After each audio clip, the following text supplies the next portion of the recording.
All right guys, कैसे हो आप लोग। स्वागत है आपका आपके अपने यूट्यूब चैनल फ्री की रिपेयरिंग में। और आज मैं आपको बताऊंगा ये जो सामने एसी रखा है ये एलजी का डुअल इन्वर्टर एसी है। इसमें कौन कौन से पार्ट होते हैं और इसमें कितने सेंसर होते हैं पूरा बताऊंगा इस वीडियो में। तो वीडियो स्टार्ट करते हैं। सबसे पहले इस एसी में दो वाल होते हैं, एक हाफ का और एक क्वार्टर का। इसके बाद सेंसर कितने होते हैं। सेंसर बहुत ज़्यादा इंपोर्ट होता है। हर कोई मेरे से ये पूछता कि इन्वर्टर एसी में सेंसर कितने होते हैं और उनका क्या क्या काम होता है। तो एक सेंसर तो इसमें ये दिख रहा है। ये जो सेंसर है वो एम्बिएंट सेंसर है, जो कि कंडेंसर के पीछे इस तरफ लगा हुआ होता है। आपने देखा भी होगा इसे कहीं पे भी इस तरह से लगा देते हैं और ये लग गया, देखो एम्बिएंट सेंसर है। इसके बाद आप ध्यान से देखिए, एक सेंसर ये है, ये जी बहुत गंदा है, इस वजह से दिख रहा होगा। ये लिक्विड लाइन सेंसर है। इसका क्या काम होता है। इसका काम होता है कि जैसे कि मान लो कि एसी चल रहा है और एसी में या सर्विस नहीं हुई है या फिर आउटडोर की फ़ैन की स्पीड स्लो हो गई है, तो क्या होगा, हीटिंग बहुत ज़्यादा आएगी। हीटिंग का मतलब कंडेंसर जो रेफ्रिजरेंट है वो ठंडा नहीं होगा, तो यहाँ पे जो हीट आएगी और इससे क्या हमारा कंप्रेसर डैमेज हो सकता है। जब जैसे ही इस जगह पे हीट आती है ये लिक्विड लाइन है, यहाँ पे टेम्परेचर 40 के लगभग होता है। ये नॉर्मल टेम्परेचर है जो कि मौसम का टेम्परेचर होता है।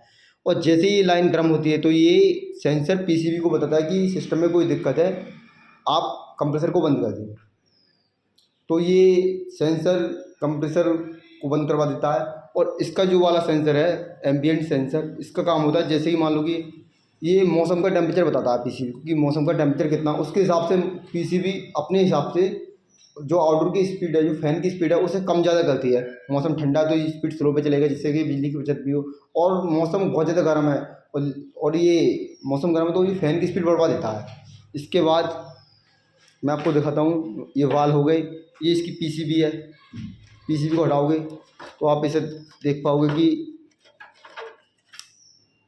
देखो ये एलजी के डुअल इन्वर्टर एसी की पीसीबी गंदी है बहुत, इस वजह से आपको साफ़ नहीं दिख रही होगी। इसके बाद ध्यान से देखिए, ये जो पार्ट है इसे क्या बोलते हैं आप। ये जैसे कि यहाँ पे सप्लाई आती है तो ये सप्लाई को मतलब कि छानने का काम करता है। इसमें जो भी वो होती है कि अप डाउन बिजली होती है तो वो एक बार में मतलब बराबर सप्लाई बाहर फेंकता है। इसके बाद ये डिस्चार्ज सेंसर हम इसे बोलते हैं। जब कभी भी सिस्टम में कोई दिक्कत होती है या ये वाली लाइन बहुत ज़्यादा हीट हो रही होती है और कंप्रेसर हमारा बहुत ज़्यादा हीट हो रहा होता है, तो ये सेंसर पीसीबी को बताता है कि सिस्टम में कोई दिक्कत है, आप कंप्रेसर को बंद कर दें। इसके बाद ये हमारा फ़ैन होता है। एक बात और बहुत ही काम की है, ये डुअल इन्वर्टर एसी है, लेकिन जो इसमें मोटर है ना वो सिंपल मोटर है, एसी मोटर है। क्योंकि इसमें एक कैपेसिटर भी लगा हुआ है मोटर का। आप इसमें अंदर देख पा रहे होगे, शायद दिख रहा हो तो बता रहा हूँ मैं। सामने जो दो जग दिख रहा है वो एसी के फ़ैन का कैपेसिटर है जो कि 4 एमएफ का है। और यहाँ पे इसका वायरिंग डायग्राम है। सबसे पहले इसमें कैपेसिटर ही लिख रहा है, देखो ये कैपेसिटर है। तो ये वाले पार्ट होते हैं। वैसे कोई बहुत बड़ा काम नहीं है ये कि बहुत हार्ड है, इन्वर्टर एसी है पता ना क्या होगा इसमें, ऐसा कुछ ज़्यादा कुछ नहीं। 3 सेंसर होते हैं, इसे एडीसी सेंसर बोलते हैं, एम्बिएंट, डिस्चार्ज और कॉइल सेंसर।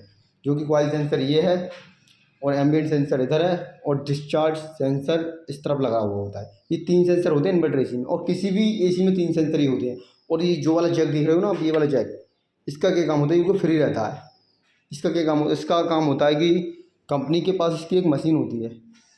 उस मशीन में इस जैक को लगाने के बाद ये पता चल जाता है कि इस सिस्टम में दिक्कत क्या है। अगर आपको कुछ समझ में नहीं आ रहा है तो इस वाली मशीन को उस जैक से लगाइए और इसके ऐप में फ़ोन पे कनेक्ट करके ये पता चल जाएगा कि इस सिस्टम में दिक्कत क्या है एक्चुअल में। नहीं तो हम अंदाज़ा ही लगाते रहेंगे कि पीसीबी ख़राब है, कंप्रेसर ख़राब है, फ़ैन मोटर ख़राब है। लेकिन इस सेंसर में, इस जैक में लगाने के बाद हमें कौन सी पता चल जाएगा कि इस सिस्टम में ये दिक्कत है। उम्मीद करता हूँ वीडियो को अच्छा लगा होगा।